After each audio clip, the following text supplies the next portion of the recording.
How about now?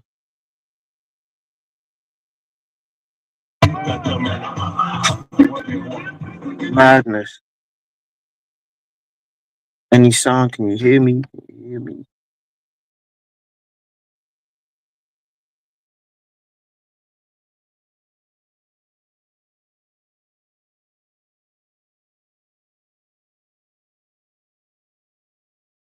Alright, cool. Alright, we'll try again. Right, all praises to the Most High Yahweh Bashim Yahushai. Lord willing, you can hear me. Right, Lord willing, you can hear me. But nonetheless, right, all praise to the Most High Yahweh Bashim Yahushai. Right, shalom to the elders, men, women, and children that are in this truth, abiding, fighting the temptations, fighting the demons, the lust, fighting all things, man, for the name of the Most High Yahweh Bashim Yahushai. Right. I was just saying, you know, I don't know, Mike. It's never that's never happened anyway. It's never happened. But hey, all praise to the Most High, right? When it comes to marriage, a marriage isn't a light thing, right? And the truth isn't just about you getting on Esau, Esau's kissing the boot, right? Oh yeah, you cut up this guy, and it's not just about. It's not even. Hey, how you gonna build a nation? You just talking about get on Esau, get on Esau, just get on Esau. It's more to the truth than just getting on Esau, man. And marriage is an important thing, right? So, real quick, this is the book. As you can tell by the title, going into marriage. What is marriage? Right. This is Sirach 5:15. It says, "Be not ignorant of anything in a great matter or a small." So, you can't be ignorant when it comes down to marriage, right? You can't say, "Oh, no, no, no." You disregard these things, man, because these are the things of how you actually build up the nation, man, right? And chiefly, man, that's one of the like one of the first commandments, if you want to say, but one of the first commandments, that are given to man after the destruction, after the desolation of it was they call it a cataclysmic event, which is the flood, which is it happened. They say, "Oh, it didn't happen, it happened," man, right?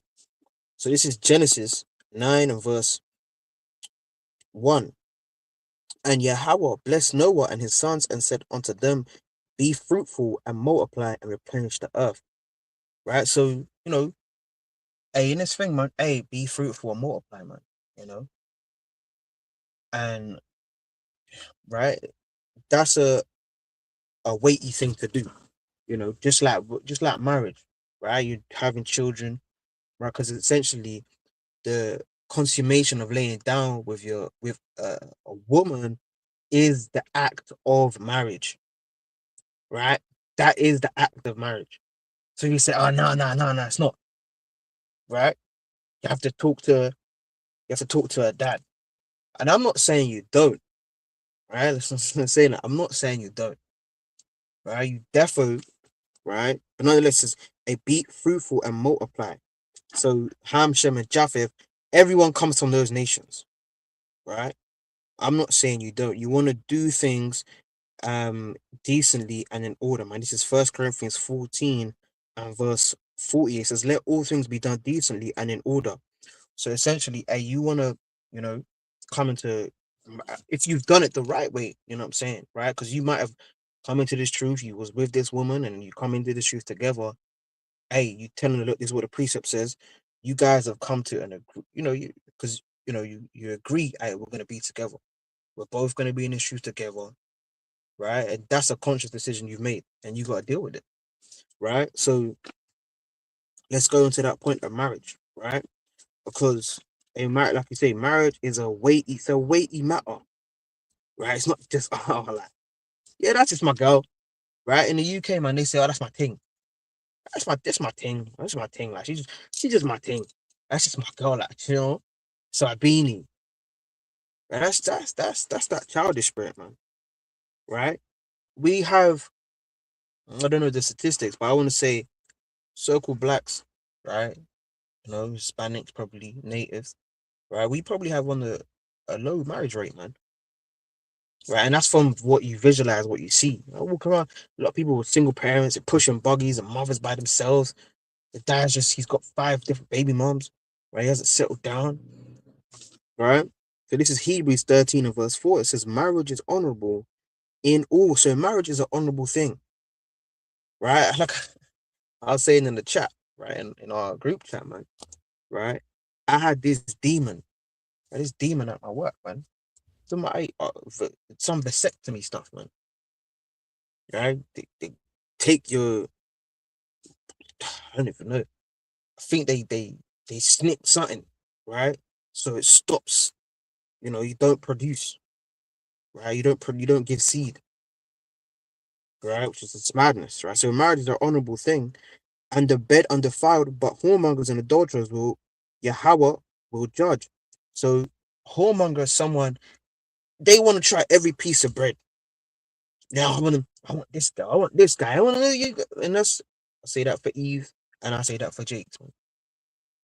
They want to try this, and they want to do this, and they want that, right? But marriage is honorable, man. So even in that marriage, right? Essentially, the marriage is consummated by the laying down of a man and a woman, right? That's how marriage is consummated, right? So and you can't, and we're gonna lower and get into those verses, right? So let's go to that, right? Because of marriage, and even on a spiritual level, right? We're called to be a, a, a, a woman, right? Israel is called to be a woman, right? Called to the marriage. We're bid to the marriage, man, to come into a covenant with Jehovah Bashimi Al, right? So let's go to the book, the classic, right? This is Exodus, right? Just showing you. This is Exodus chapter 22, right? And verse 16. And we always tell this, right?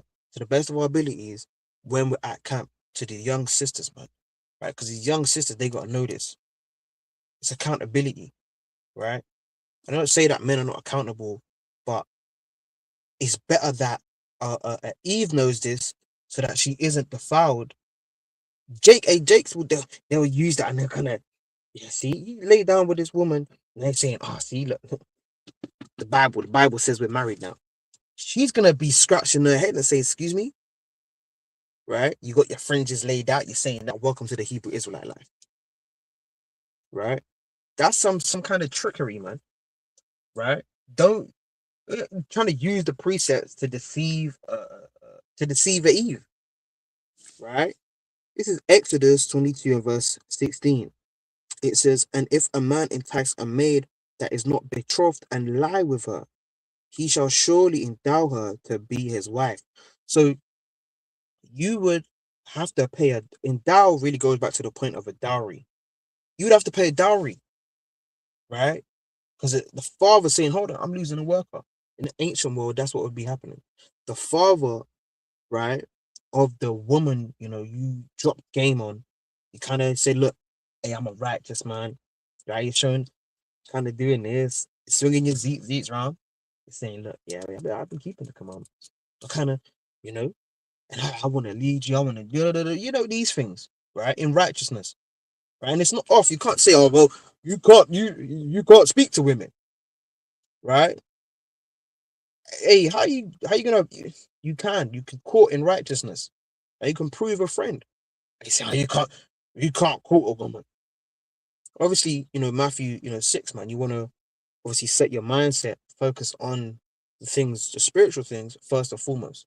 You don't come to the truth. Okay, I need 7 women. Right? See? Isaiah the 4th chapter. See what does it say, King? Read it again. How many women shall take hold? 7. And you using verses, right? You're not really set up to have that lot, man. Right? So point being, for man he ties as a maid, that's not betrothed. Betrothed meaning she's engaged to another man, right? Because again, hey, that's somebody's potential property. Because in the ancient world, a woman was a possession, right? Was a possession, right? Don't touch. You can't do this. You can't do it. Right? Probably would have had a veil on. You know what I'm saying, right? And let's even go to that. So a woman, right? Um, that's showing you that the conception of the laying down, a man and a woman, right, makes them married. Right. Let's go to Genesis. Right. Genesis 27, 24. Right. Genesis 24. Right. So when you lay down, maybe you just came into the truth. Now you know. Uh, I didn't know. Brothers, read over the precept. No, he didn't say that about marriage. He didn't say that if you lay down with her, then that's not marriage. You kind of shut in the Bible. Nah, nah, nah. Well, I didn't really lay down with her. Right now, you know. You're trying to jump over, you leapfrogging over the precepts. Right. This is Genesis chapter. I'll start from verse. Um, I'll start from Genesis 24, and I'll start from 67. Right. It says, I'll start from 50. I'll start from 65 rather. It says, "For she had said unto the servant, What man is this that walketh in the field to meet us? And the servant had said, It is my master. Therefore she took a veil and covered herself." And that's really being like shamefaced, man. That goes back to like, being shamefaced. It tells you about that, First Corinthians 11, about, that covering, you know, and the wearing of white. White doesn't represent, the so-called white man, Esau. It doesn't represent that. It represents purity, just like in a wedding, you kind of unveil, the woman as she's walking down the aisle. And that's spiritual because the father, gives the daughter, that's the consensual part of that marriage in the modern time, right? Give over the daughter to the husband, right? It says, verse 66, "And the servants told Isaac all things that he had done. And Isaac brought her into his mother's Sarah's tent and took Rebecca."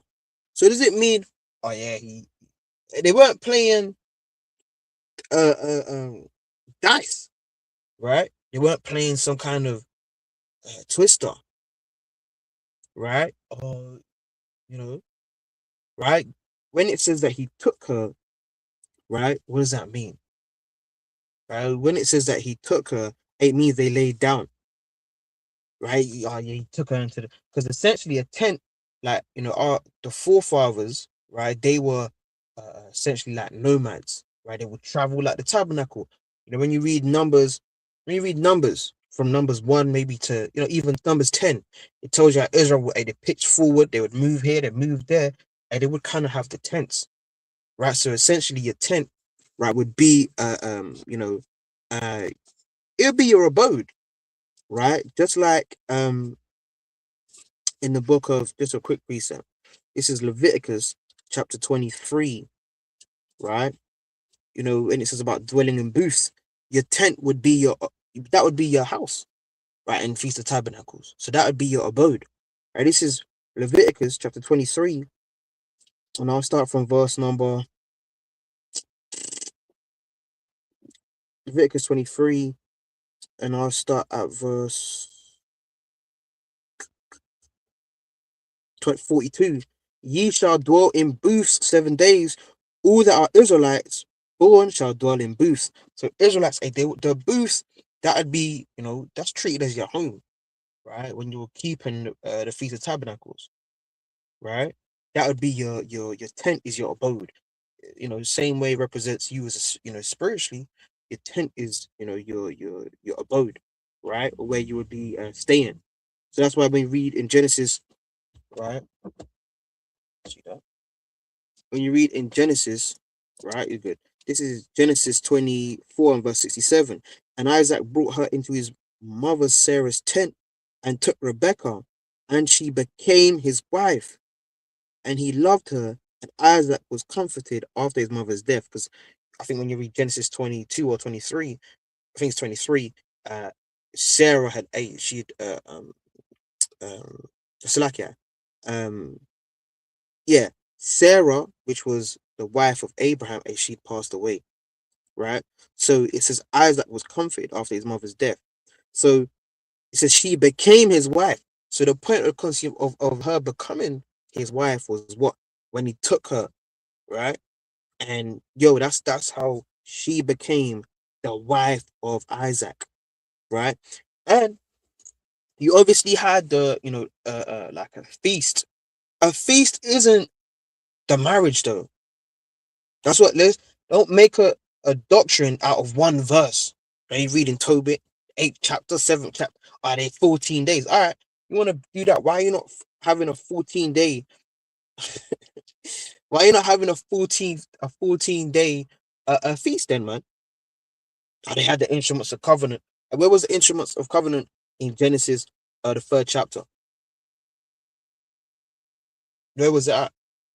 Oh no, it's not there. It's not there. All right then. So you know, you can't make a doctrine out of one verse saying, "Oh, look, the instruments of covenant." And really, the instruments of covenant, when you really go into it, goes back to the point of proving and showing, "Hey, look, this is the white bed sheets.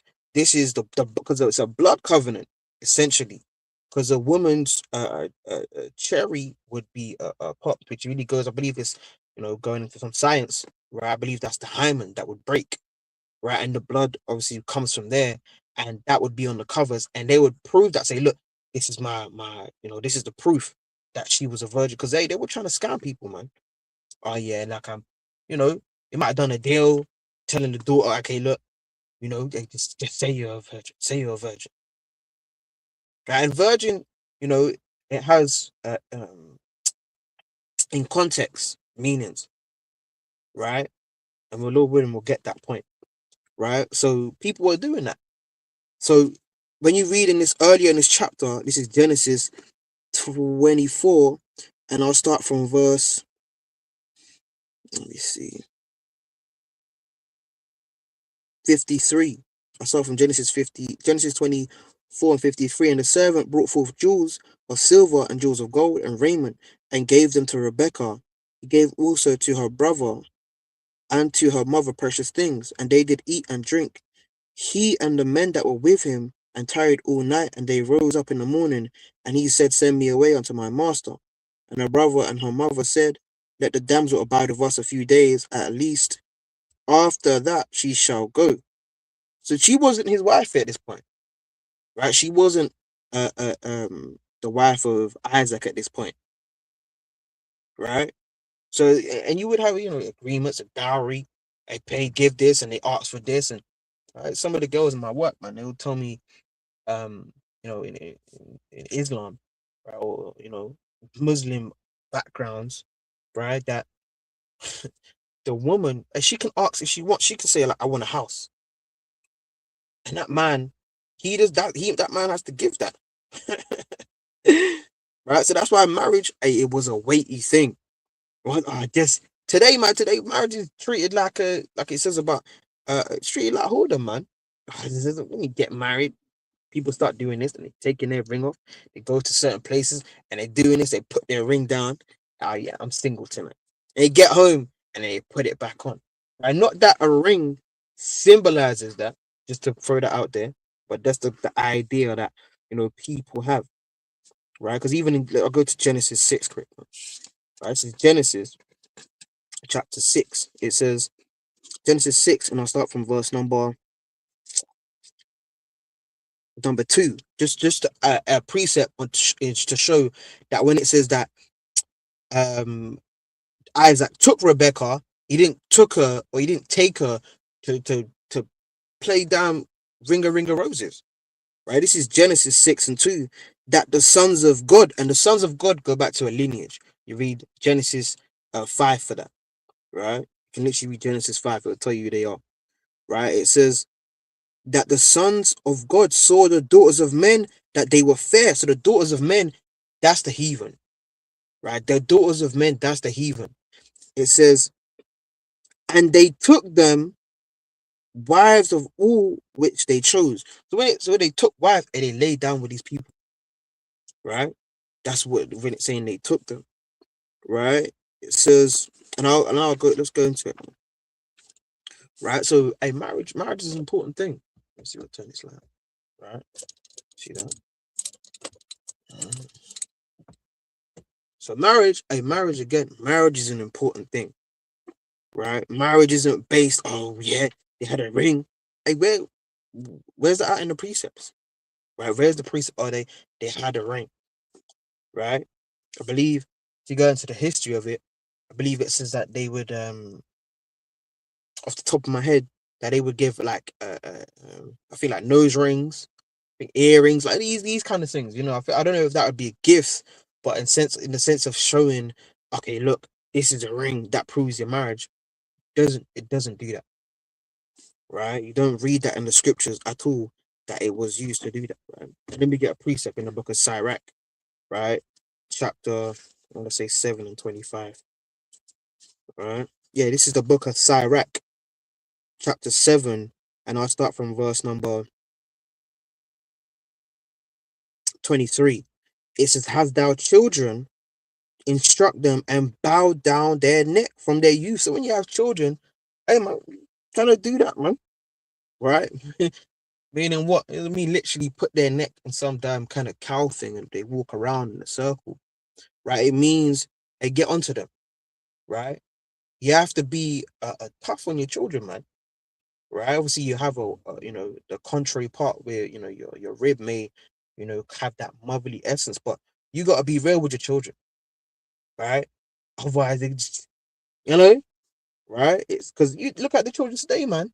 Right? They don't care about marriage. They care about TikToks and damn shaking their behind at some dark, sweaty place in the middle of London somewhere.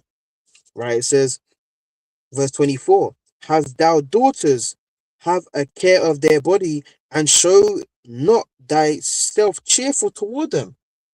Meaning, what if you got daughter, you kind of got to give her the reality of what this wicked place is like, how men are deceiving, right? They're trying to, yeah, now I'm an Israelite, and he's winky, I'm an Israelite, and all he's trying to do is lay down with you. And once he lays down, yeah, and that would be fornication. He's trying to just lay down with people and just, nah, man, nah, I don't want to deal with you. You sending slack, you sis, shalom. I don't want to deal with you. This is the bill of divorcement. That's evil as hell, right? Don't take the precepts out of context. Say, okay, now Deuteronomy 24 applies right now.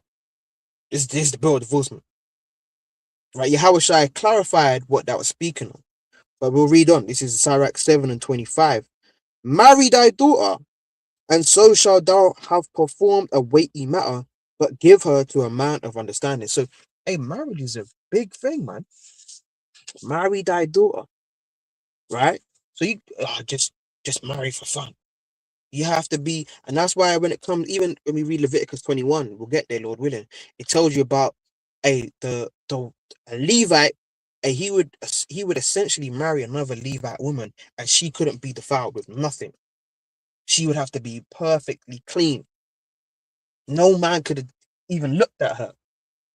Right?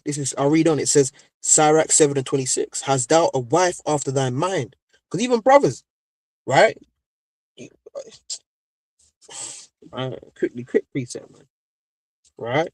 It's the book of Genesis, right?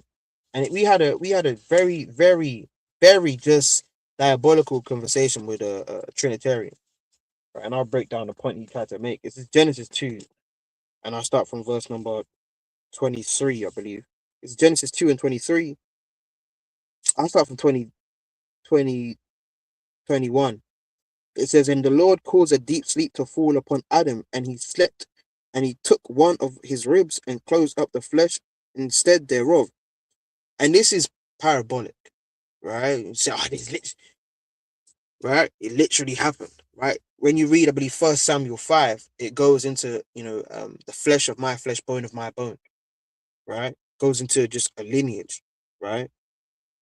So reading on, it says, "And the rib which the Lord God had formed," so like, this is Genesis 2 and 22. "And the rib which the Lord God had taken from man made he a woman and brought her unto the man." Because essentially, you'd kind of, when you look at the what do you call it, the lineages, man, right? You would marry within, I don't want to, it's not your direct family. You would marry within, uh um like when you read Judges, I see that. I'll go to Judges, right? I believe it's Caleb. right? Caleb gave his younger, I believe his younger brother, uh um I believe his daughter, right?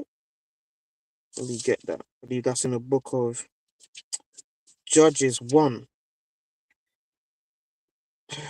This is, let me see that. This is Judges 1, and I'll start from verse Judges 1, and I'll start from verse 12. And Caleb said, He that smiteth Kirjath Sepher and taketh it, to him will I give Akshah, my daughter. And Othniel, the son of Caleb's younger brother, took it, and he gave him Akshah, his daughter, to wife. See that? So that's the son of that's Caleb's younger brother, which is Kenaz. I believe that might be his uncle. So they would marry within the tribes, right? Obviously, that's in that time. Now people, you got Levites and Benjamites and this with that and whatever, right? And it's still all done in the spirit of the law, man. Right? You read Ezra 9, right? 9 and 12, right? Deuteronomy 7, right? These precepts, First Kings 11, right? So, they would, that's how marriage would be. That's really why it says about, the bone of my bone, right? Flesh of my flesh, right? This is Genesis 2 and 23. And Adam said, This is now the bone of my bones and flesh of my flesh, and she shall be called woman because she was taken out of man. Therefore shall a man leave his father and his mother and shall cleave unto his wife, and they shall be one flesh. Meaning, when it says one flesh, they're going to be the same mind, right? That's what the marriage, and that's really what that, when you come into being, married, you kind of see it in people's marriages, man. I kind of see it. You can see, like, brothers and sisters, their partners, right? Their wives, they're kind of like a copy of them, man. Right? They're kind of like a copy of them, right? But this is Genesis, Sirach 25 from verse 1. It says, In three things I was beautified and stood up,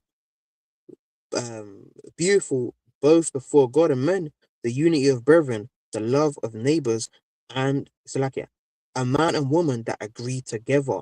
So a man and woman, that's when they come together, that's what it means really to be one. You're on one accord, you speak the same thing, right? So that's what that really is, man. And let me see if I can get that preset. Um, Lord willing, right? In the book of First, I think it might be either First Samuel or Second Samuel, right? Right, Second Samuel. I want to say Second Samuel 5, right? Where what's his name? I think David says to Jobab, right? He says, or Joab to, like, yeah, a bone of my bone, right? This is the book. You see that Second Samuel 5 from 1. Then came all the tribes of Israel to David unto Hebron and spake, saying, Behold, we are thy bone and thy flesh. So in Genesis 2, right, that's going, it's not, oh yeah, he was sleeping. And the Most High said, Hold on. And he touched him here. Wow, this is a nice one. And he took out the rib and he said, Hold on. And he fashioned it. And Adam's sleeping and he kind of opens one eye.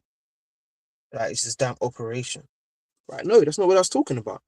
It says in Second Samuel 5 from 1, the tribes of Israel are they're the family of David, right? Just like brothers from, might be a Levite, this brother's a Benjamite, he's whatever, he's a Gadite, Reubenite, Danite, right?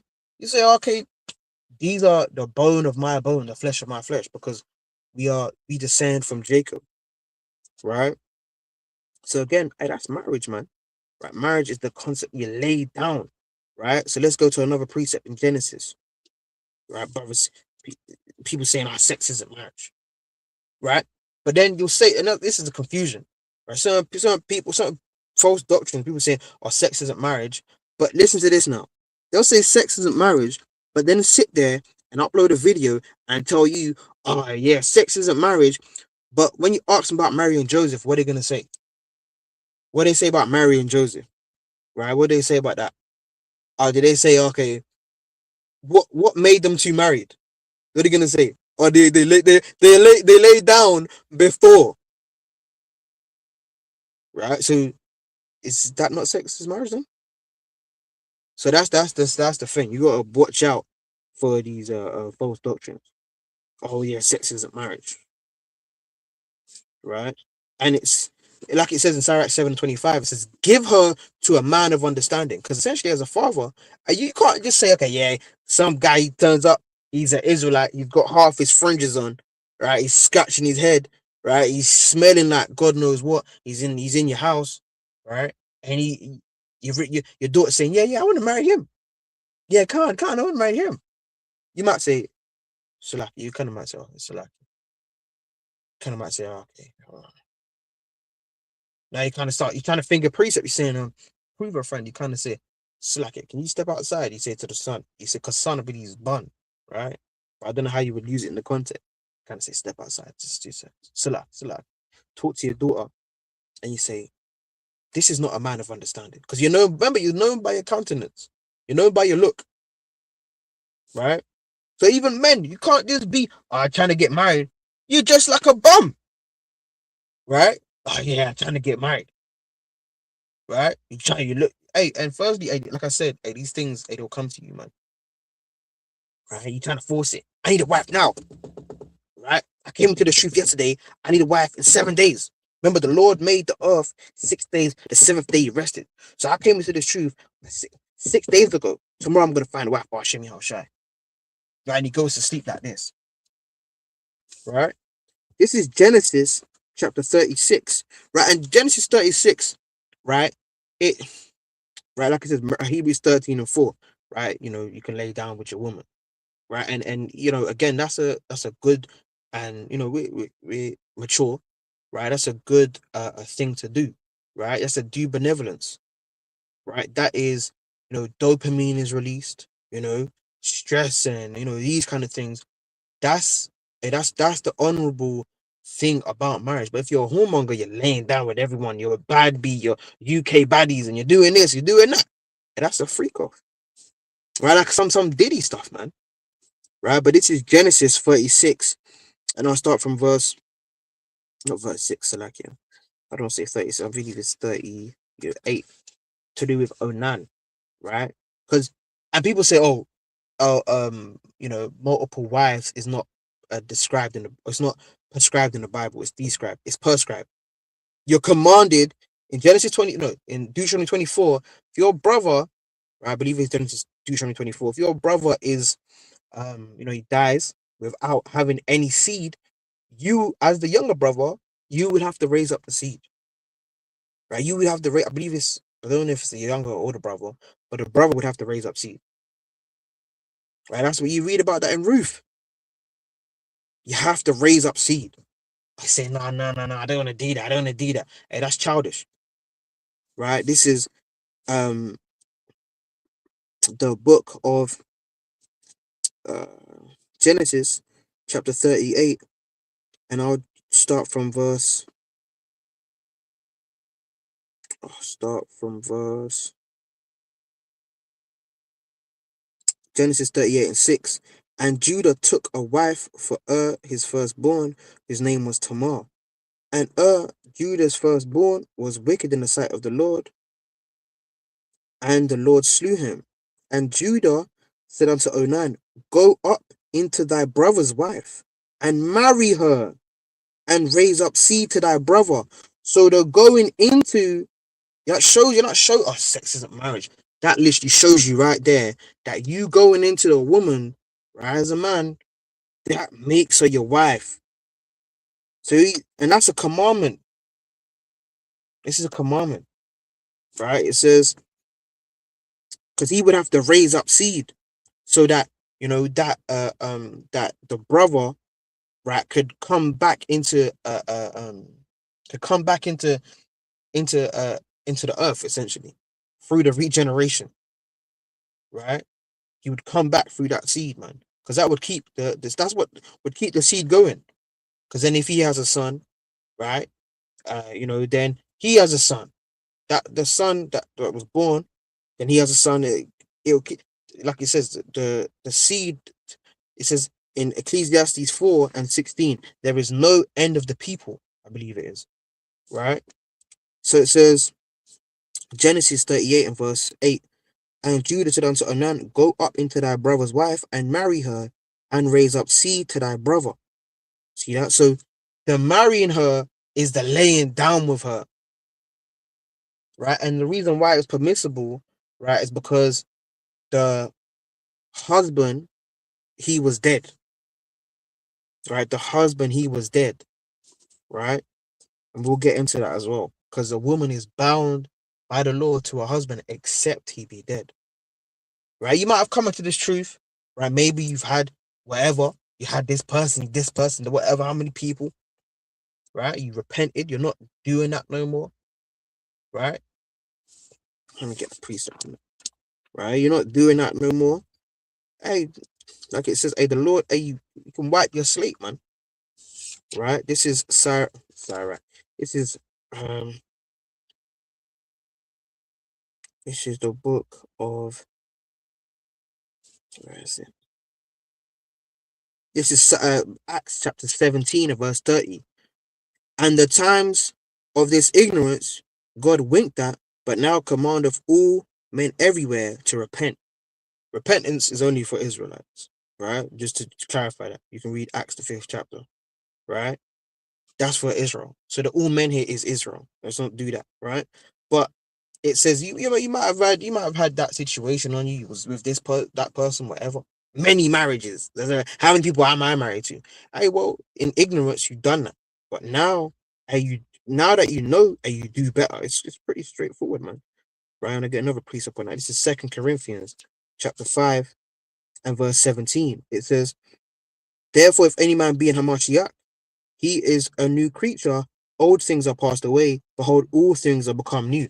So you might have been you was doing this, doing that, right? Come to the truth, you repented. Hey, the Most High, he cleans your slate, man. Right? He cleans your slate. That's no longer imputed onto you, right?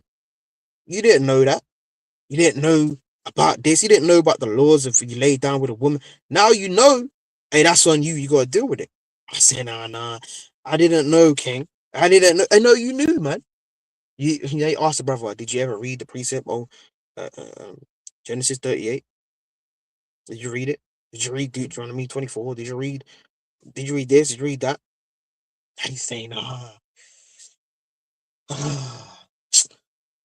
Salakia, you know what? I read it. Nah, he's finding any excuse because you don't want to be with that woman, man. And that's why laying down comes with accountability, man. Right? This is the book of um Psalms, chapter 32, and I start from 1. It says, blessed is he whose transgression is forgiven, whose sin is covered. Blessed is the man unto whom the Lord imputeth not iniquity, and in whose spirit there is no guile. So the Lord, he might say, might close his eyes. All right. Yeah, he might do that. Right? Fine. Right? These things are we done in ignorance, you know, being with this woman and you getting with the heathen. Now she's telling you, I'll come down to the damn the Gujarati temple or something. That's in Luton. Packed. The idols everywhere. They look at them and they're doing this, right? In the temples. And they got that Kama Sutra, that funny business, man. That Kama Sutra spirit, right? So, point being, hey, and you might have, you didn't know about this, you didn't know about marriage and how it worked, but now you know, man. Now you know when you lay down with a woman, that's what makes you married, right? See that? It's not about, okay, if you like it, then you should have put a ring on it. It's not about if you like it, you should have put a ring on it, right? It's about, hey, did you lay down with that woman? Because that's the accountability that the Bible holds you to. By saying, I didn't lay down with her. I didn't know. Yeah, because you're thinking with the other thing, not this, man. Right? Right. But let's go back to it. Right. So again, marriage, right, is important, man. Right. Let me see if I can get that. Right. Let's go to, I want to say, the book of Numbers. Right. Numbers 5. Uh, Numbers 5. Right? Because adultery is a form of fornication. Right? See that bright light. The adultery is just a form of fornication. Fornication is an umbrella term for just immoral things. Right? It's not just sex before. There's no such thing as sex before marriage. Right? There's no such thing as sex before marriage. There's no such thing as that. Right? That's a Christian fake concept. Right? But again, hey, we have the ability to learn now. We just have to do better. Right? This is Genesis. Um, because I think I mentioned it. Oh wait, yeah. So Adam and Eve, right? So like, that's a good point. Adam and Eve, right? Where was the instrument of covenant that we read about in Tobit? Where was that? Where they get that? Oh, well, they wrote it on the rock, right? You don't have that, man. So there's no point. Are you trying to go Tobit? Go to read Tobit 7, right? You have to, and that's by your own. You're not off. You're not off if you don't have the like a paper that's a certificate of your marriage. You're not off if you don't have that, or if you do have that.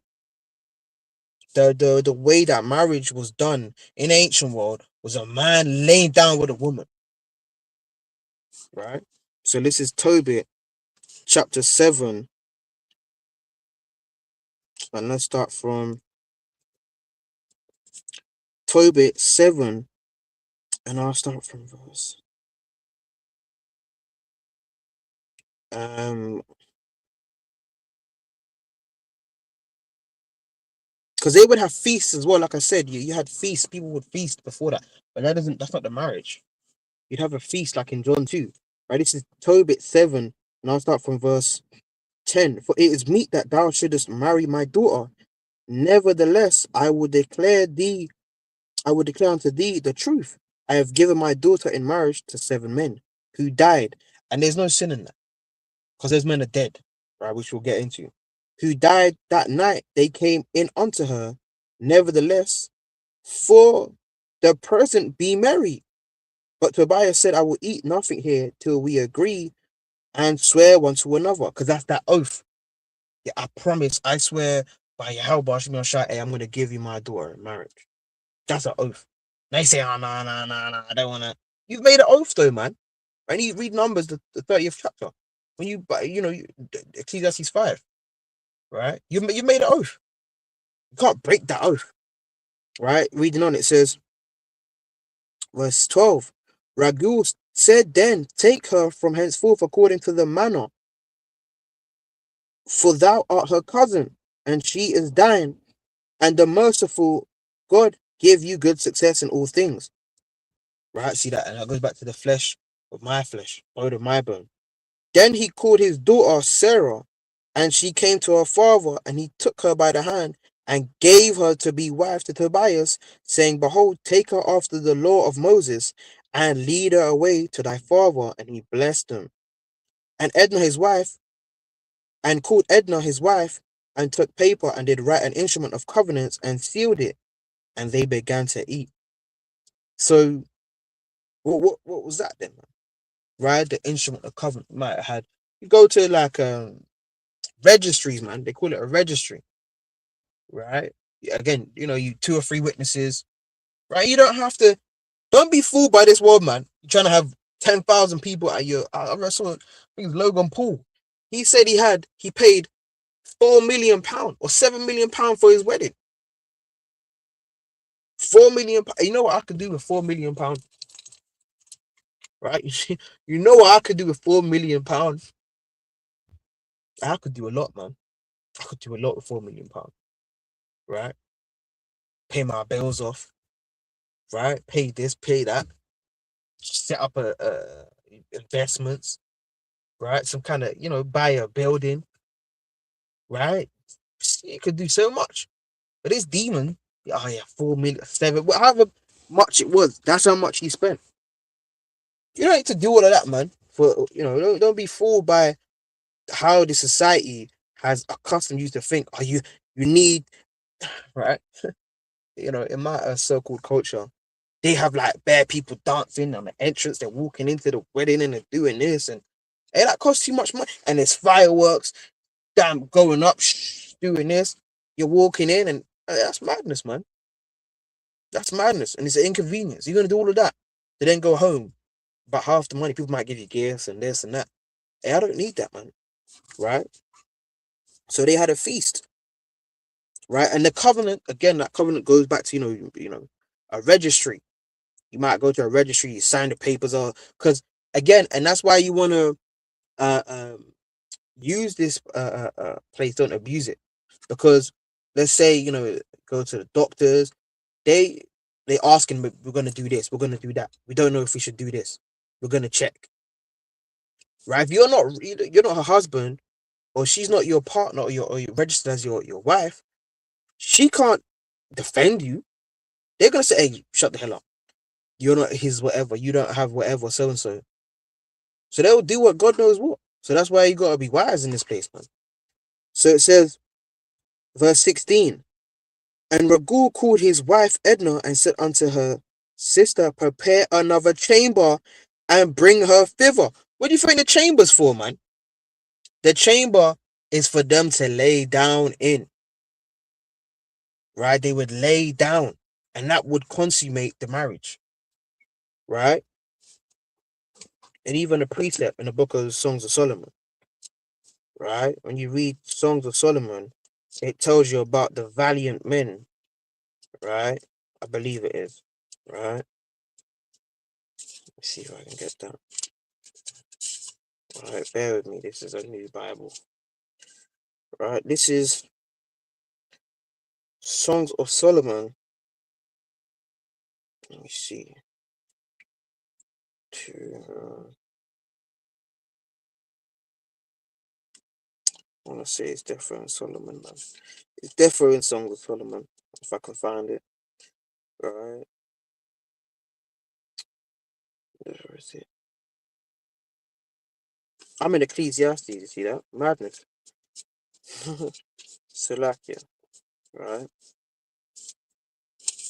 This is Songs of Solomon, chapter 3 and 8. Yeah. So this is Songs of Solomon, chapter 3, and I'll start from verse 5. It says, I charge you, O ye daughters of Jerusalem, by the roes and by the hinds of the field, that ye stir not up, nor awake my love till he please. Because he'd be in what? In a chamber, right? He'd be in his chamber, man, right? In his room. Who is this that cometh out of the wilderness like pillars of smoke, perfumed with myrrh and frankincense, and it's like it with all powders of the merchant? Behold his bed, which is Solomon's. Threescore valiant men are about it, of the valiant of Israel. They all hold swords, being expert in war. Every man have his sword upon his thigh because of fear in the night. Right. So, what do you think that bed is for, man? Right, a chamber. When that's the consummation of a marriage. Right, that's what that's going into when it says about the chamber. Right, it says, um, let me see. I'm gonna jump down. Right, this is so they prepared a chamber. We're reading that was Tobit 7 and verse um 15. Right, I'm gonna jump down to Tobit 8, and I'll start from verse.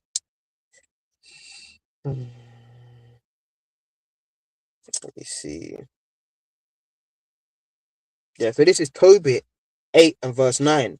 And she said with him, Amen, because they done a prayer, because they were, kind of fearful, because, Ragul said that, hey, um, hey, the other men before, hey, they died, right? They died when they lay down with her, right? So this is Tobit 8 and verse, um, I start from 7. It's Tobit 8 and 7. And now, O Lord, I take not this my sister for lust, but uprightly, therefore mercifully ordain that we may become aged together. And that's what marriage is about, man. Right? You shouldn't love someone for sex, right? and just sex. Yeah, I love this woman because of sex. That's childish. That's so. Oh yeah, because of sex. She don't do nothing. Or he doesn't do it. Like, but just sex. That's just point blank. Period. Childish, man. Right? It says, and because you're essentially treating her like your sister, man. Right? Like that's what Abraham said. Hey, this is my sister. Right? With respect. Right? Respect, and you got to teach her. You got to guide her, lead her. Right? It says Tobit 8 and 9. I jump to it. It says, see that? Tobit 8 and 9.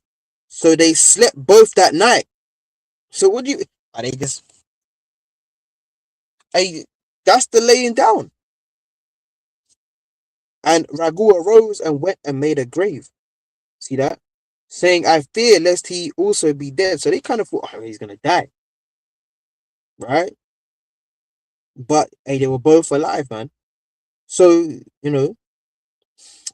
showing you, and Lord will I get a precept for that about the token of covenant as well, right? But this is Tobit 8 and 19, and he kept the wedding feast 14 days. So why if we're saying, oh, you have to have an instruments of covenant, why are we not keeping the 14 days feast then? You only had 1 day. Then you're telling people, yeah, see these black Hebrew Israelites, yeah, they're not married.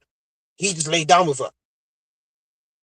But then at the same mouth, you're gonna tell somebody, oh yeah, Christ and Joseph and Mary, they laid down before the. That's what you're gonna say. See, yeah, that's a double talking, man. A double Dutch. So essentially, they're laying down. That's what shows that, man. Right? Let's go to Deuteronomy. I'll say Deuteronomy 24. Right, Lord willing, I get that. I want to get that point in. Get Deuteronomy 24 first, Lord willing. So this is the book of Deuteronomy, chapter 24, and I'll start from verse.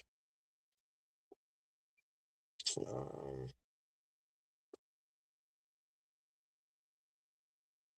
let me see. This is Deuteronomy 24, and I'll start from verse 1. It says, when a man hath taken a wife and married her, and it comes to pass that she find no favor in his eyes, because he hath found some uncleanness in her, then let her write then let him write her a bill of divorcement and give it in her hand and send her out of his house. So in those times, right, men were, that was Moses permitted that to be done. Moses permitted that to be done, right? And we'll get the context, as well. That's what, because Christ clarified what was um, meant by this, right? I read on. It says, and when she's departed out of his house, she may go and be another man's wife. And if the latter husband hate her, so the next husband hate her, and write her a bill of divorcement and give it in her hand, and sendeth her out of his house, or if the latter husband die, which took her to be his wife, her former husband, which sent her away, may not take her again to be his wife. After that she is defiled, for that is an abomination before the Lord, and thou shalt not cause the land to sin, which the Lord thy God giveth thee for an inheritance. So hey, you couldn't what's the word, man? You divorced this woman, right? In the time of Moses, you gave her a bill of divorcement. She goes marry somebody else. That guy say, "Oh no, I don't really like her." You are trying to go back. You can't do that, right? That was in that time. And Christ, just to emphasize that, Christ clarified that, right? This is the book of Matthew, chapter 19, and I'll start from. And this is There's historical background to what's going on in this verse. Don't take this verse and say, "Okay, see, this means now that you know, marriage is between one man and one woman," right? This is Matthew chapter 19, and I'll start from verse 3. And the Pharisees also came unto him, tempting him, saying unto him, is it lawful for a man to put away his wife for every cause? Right. And I do have another phone, right? But I don't think it's on the seat. But All right. When you go into the context, right, historical context of what was going on, you had two schools that were arguing about the putting away of your wife. That's what Matthew 19 is going into. One school was saying, yo, for everything you could put they were very lenient, and one school was very strict, right? I don't know if let's see, man, right? I'll get out of the car, and go get it, right? But see, right, I might have to. You can't even pause. You can't pause lives. But when you when you go into the see, I don't know if it still plays like if you add another thing, right? But if I don't know if anyone's driving, but again, the context, and you look it up in your own time. Matthew 19 was talking about two schools, two different schools. Because remember, you had Essenes, you had Pharisees. Well, Pharisees is kind of like a you had Essenes, Pharisees, Sadducees, scribes, right? Zealots. You had different schools of thought. They had different understandings of what this meant or that meant. So that's what would happen. That's what happened then. So when we're reading in Matthew 19 and 6, or 3 rather, and it's saying, oh, well, like, about the putting away of uh, um the wife, that's what it's going into, right? It says, verse 4, and he answered and said unto them, have ye not read that he which made them at the beginning made them male and female, and said, for this cause shall a man leave father and mother, and shall cleave to his wife, and the twain shall be one flesh.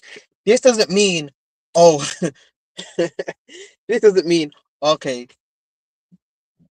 right, that um a man a man can't have multiple wives. Just get that straight. This doesn't mean a man cannot have multiple wives. Again, it has to be done in truth and sincerity according to the law, right, and in wisdom, right?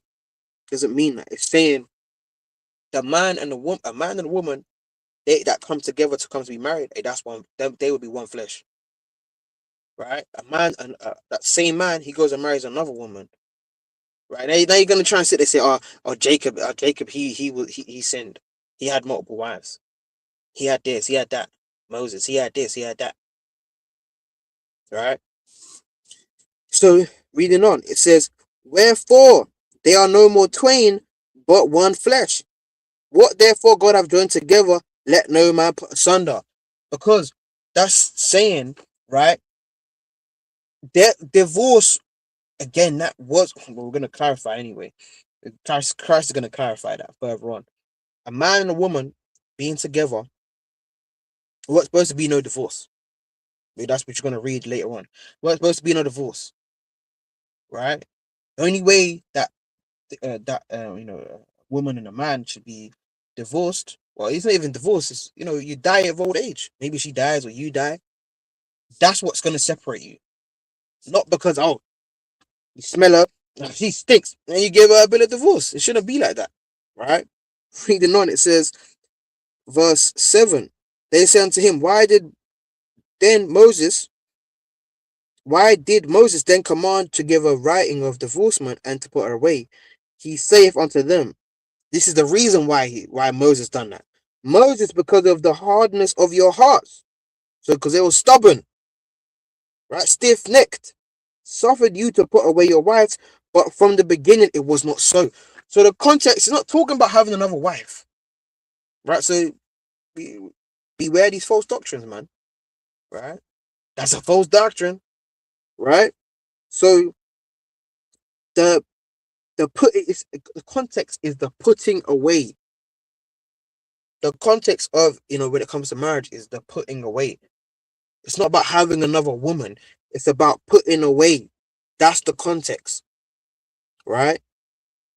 So because for example, uh, um, and I say, when did Adam put Eve away? I say, see, uncleanness. Look, you made me eat this apple. And they said, you made me eat this apple, right? And he kind of wrote down on the leaf, and he gave it to her. And she went away crying, right? That wasn't happening in the beginning. That wasn't going on. Right? But because of the hardness of the hearts of the Israelites in the time of Moses, I say, Write that bill of divorcement, right? It says, verse 9, and I say unto you, whosoever shall put away his wife. So the context is not about multiple wives, it's about putting away your wife, except it be, so like, yeah, so Matthew 19 and 9, and I say unto you, whosoever shall put away his wife, except it be fornication, and shall marry another, committeth adultery. And whoso marrieth her, which is put away, doeth commit adultery. So that's why you don't just go in onto just any random woman. You're gonna be joined unto a harlot. And that's First Corinthians, I believe 6, man. You're gonna be one body with a harlot, man. They say, oh, we're one body in Christ. You're one body with a harlot, right? So you marrying a woman, oh yeah, she kind of going from camp to camp. Oh yeah, she was in this camp, now she's going to that camp. Oh yeah, now I'm single. I'm single. I don't have no, and even you brothers, man. Oh yeah, no, I don't have a wife. No, no, no, I was never married. I never married no one. No, no, no, no, no, no, no. Own up and deal with your accountability, man. Right? It says, verse 10. His disciples say unto him, if the case of the man be so with his wife, it is not good to marry. So they say, hold on, really? If that case, that's long, right? It says, verse 11, but he said unto them, all men cannot receive this saying, save they to whom it is given. So not everyone's going to receive that, man. Everyone, not, because everyone's got a different lots. Some people, some women, they're barren. Some women they have this, some men they have this. Every person's lot is different. Reading on, it says, verse 12, for there are some eunuchs which were so born from their mother's womb. Right? That's that being barren. Right? Because even like men, because really a man is the one that's a eunuch. But like you had in the book of First Samuel, Hannah, she was barren. But what? The Lord blessed her. Right? She had faith and the Lord blessed her. Right? It says, for there are some eunuchs which were so born from their mother's womb, and there are some eunuchs which were made eunuchs of men. Because you had these Ishmaelites, and they will kind of chop off your private parts, and they'll, you see Game of Thrones, man, right? They're unsullied, right? They just knew war, man. They didn't know about no pleasure, no nothing. They just knew, right, with their staffs, man. That's all they knew, right? So it says, um, and there be eunuchs which have made themselves eunuchs for the kingdom of heaven's sake. He that is able to receive it, let him receive it. Meaning what? Hey, Paul, man, right? Paul didn't have time for women, right? He said, "Yo, I don't need that, right? I'm trying to get the kingdom, right? You might have had maybe like, he kind of, you read Isaiah 4, man. Oh, you're so mighty, and wow, and Paul's just like start bringing out the precepts. Now Paul's reading. Hold on, he's saying to the woman, like, Proverbs, reading Proverbs 31. He's saying, "I give." It's not for women to destroy that to destroy kings, right? So Paul, he was a eunuch for the kingdom, right? For the gospel's sake. They said, "No, no, no, I'm not really about that. I'm not dealing with that." He kind of pushed the Eve's face, kept it moving, man, right? After he pulled the serpent bite off his arm, right? So that's what that's going into, man. Right? And I believe there's a precept, right? I'm gonna say sorry, right? Right? I'm gonna quickly come back. Let me see if I can get this, man. Right.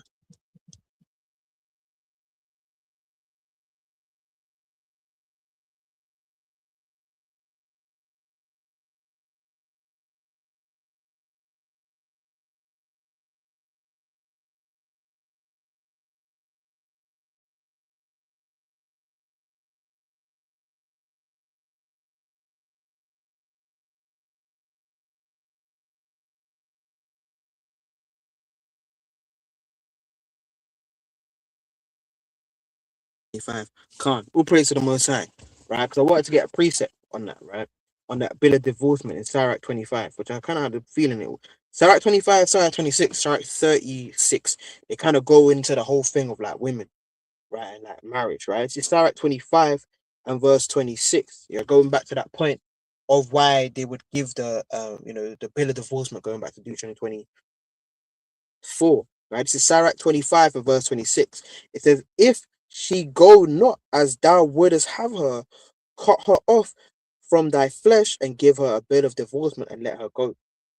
Right, meaning what? Like, you would have kind of said, look, hey, you didn't cook this food which is, again, not really that was man's goings of the Lord at that time, right? That's what was ordained at that time. Now he's saying it's off. Hey, that was that, right? That was that. Because he's saying, oh no, that was wicked. That was that at the time, man. Right? You know. Let me see if I can try. I'm gonna try and um. So let me see. I'm gonna add something here. Right.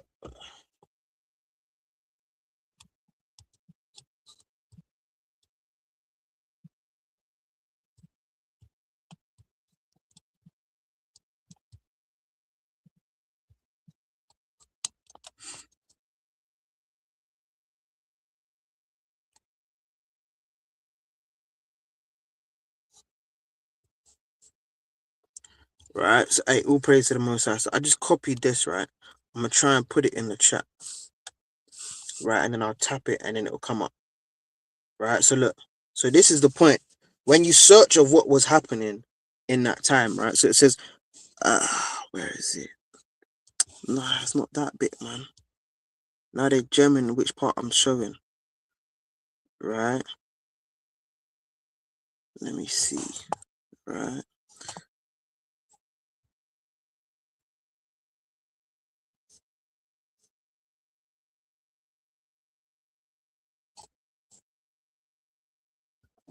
Right, all praises. Right? So maybe this will come up.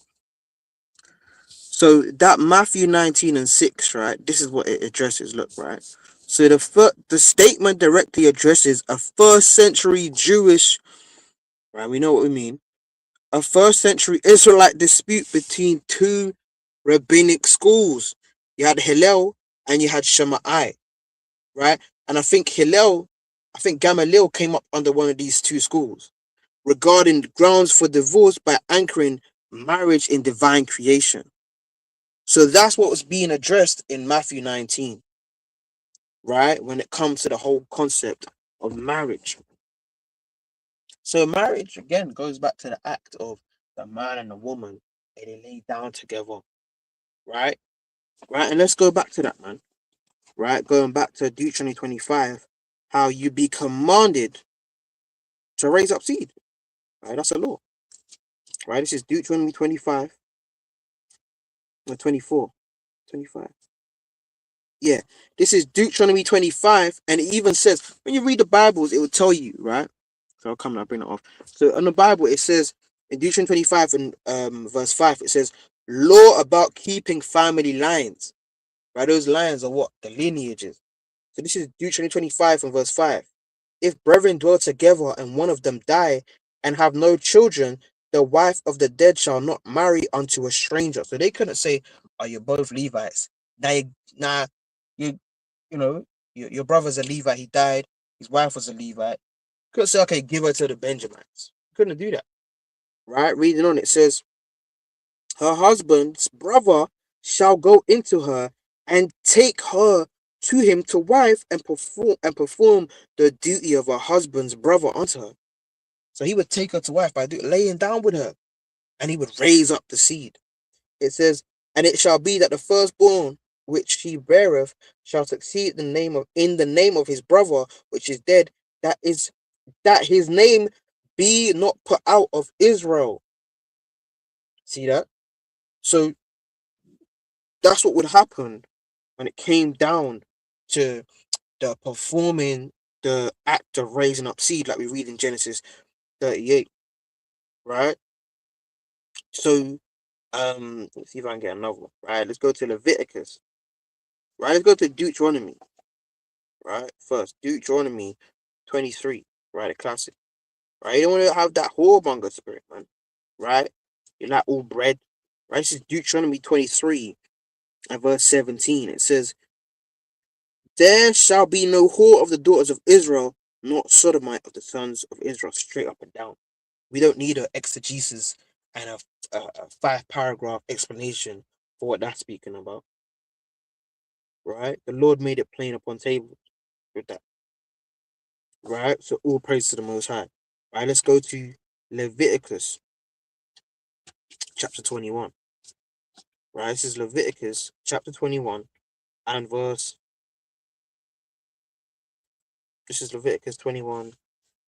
Start from verse number 8 or 7, going into the priests. And on a spiritual level, we are the priests, right? This is Leviticus 21 and verse 7. They shall not take a wife that is a whore or profane, neither shall they take a woman put away from her husband, for he is holy unto his God. So there ain't no mix up thing there. Straight, the woman has to be pure, undefiled, right? Reading on, verse 8. Thou shalt sanctify him before. Right, I jumped down, right? Because what it's saying, the priest ate. You remember they ate the the offerings, right? Ate certain parts of the offerings they would eat. No, you couldn't have a Jew that saying, no, no, no, hold on, let me see that. And he's taking the food out of one of the sons of Aaron's hand and saying, I'm Salakia, and you eating, right? They would eat the holy foods, right? So likewise, hey, because they're the high priest, they would be that lineage of the high priest. Just like Christ is coming back for who? The virgins, right? Which are the elect. Right? This is Leviticus 21. I'll start from verse.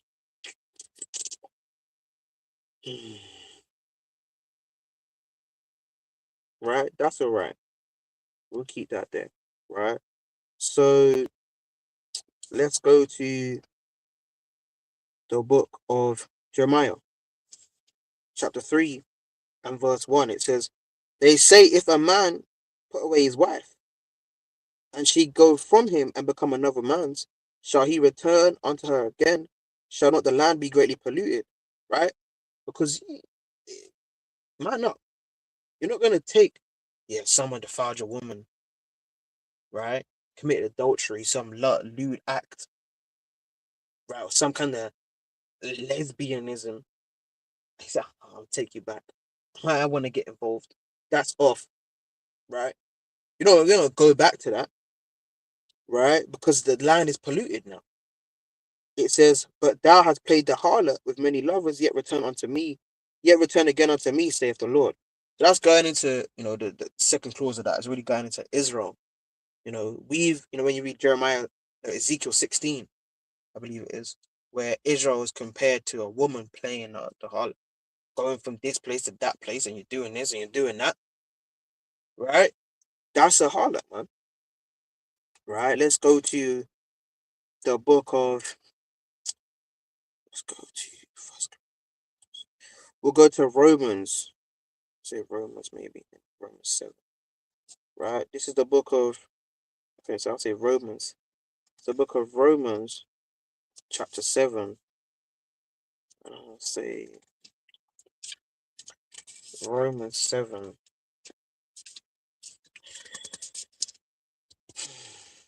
When you have a new Bible, the pages all stuck together, right? This is Romans 7.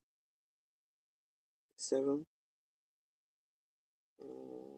Yeah, this is Romans 7. I'll start from 1.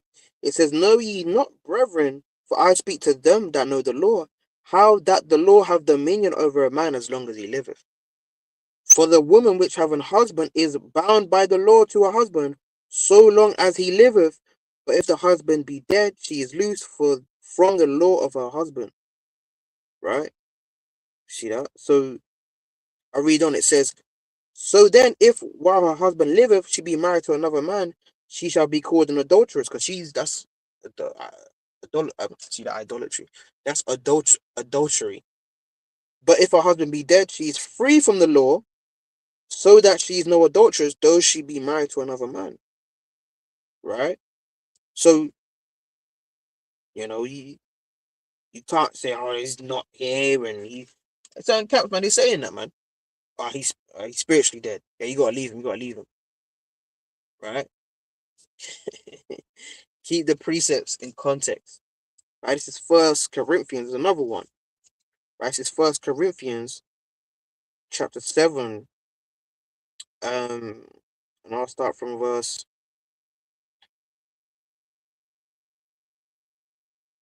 I'll start from verse 10. It says, "And unto the married I command, yet not I, but the Lord, let not the wife depart from her husband." Right, and it's obviously because marriage. Remember, marriage is a vow. A marriage is a covenant of coming together. You know, when you go and you commit adultery or you do this, you do that, you're breaking that covenant. That's what you're doing, right? It says, verse 11, but and if she depart, right? See that? But and if she depart, let her remain unmarried or be reconciled to her husband, and let not the husband put away his wife. Because hey, you gotta you gotta deal with that, right? You gotta fix that. That's that. You gotta to the point of reconciliation. It says, but speak, but to the rest speak I, not the Lord. If any brother have a wife that believeth not, and should be pleased to dwell with him, let him not put her away. Because and it goes really going into cohabitation. Because I know you can't put away your wife. You say, okay, I don't want to deal with you. I'll put you away. That's off. You don't do that. It says, and the woman which have an husband that believeth not, and if he be pleased to dwell with her, let her not leave him. So the context is about dwelling together. Verse 14, for the unbelieving husband is sanctified by the wife, and the unbelieving wife is sanctified by the husband. Everywhere your children unclean, but now they are holy. Right? But if the unbelieving depart, let him depart. A brother or sister is not under bondage in such case, but Yahweh have called us unto peace. So you're not gonna don't chase her. I'm gonna leave you. All right. Right. You tried your best, you trying to reconcile, you trying to do this, right? You got counsel, she's still being whatever, or vice versa. Doesn't mean now you drop your faith, man. Hey, look at Abigail, man. Right? Yeah, Abigail, hey, her husband was wicked, man. Right? You read that in the book of Samuel. Her husband was wicked. Did she say he's so I have to be off as well? No, he didn't do that. No, she didn't do that, rather. Right? But I'll get one more. This is First Corinthians 7, and I'll start from verse 39. The wife is bound by the law as long as her husband liveth, but if her husband be dead, she is at liberty to be married to whom she will, only in the Lord. So you, if, you know, come to that point, you has to be a righteous man, right? Oh yeah, I'm gonna get me a young nigga, right? One of these guys, right? You don't want that, man. You want because you want a man, right? That's led you or gonna lead you to righteousness, man. Right? But hey, with that, say all praise to the Most High Yahweh, Lord, you were shy. Lord, when you were edified, right? Shalom.